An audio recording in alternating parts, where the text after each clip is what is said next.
Hey everybody, zquax here in the back of a Ford Focus. We're going to have a man trip manning up for the weekend. We're going to go bow fishing and film for my new show. Hope y'all enjoy.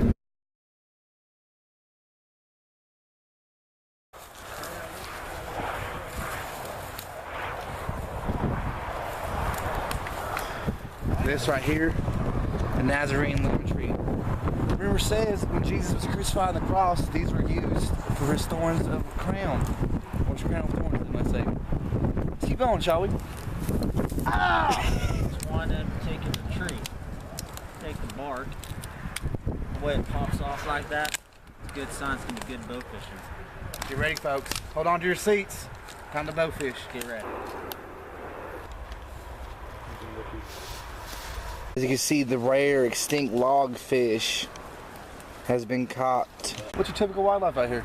Oh, you know, your typical wildlife, squirrels, rabbits, deer, turkey. Okay. Things like that. Wild animals.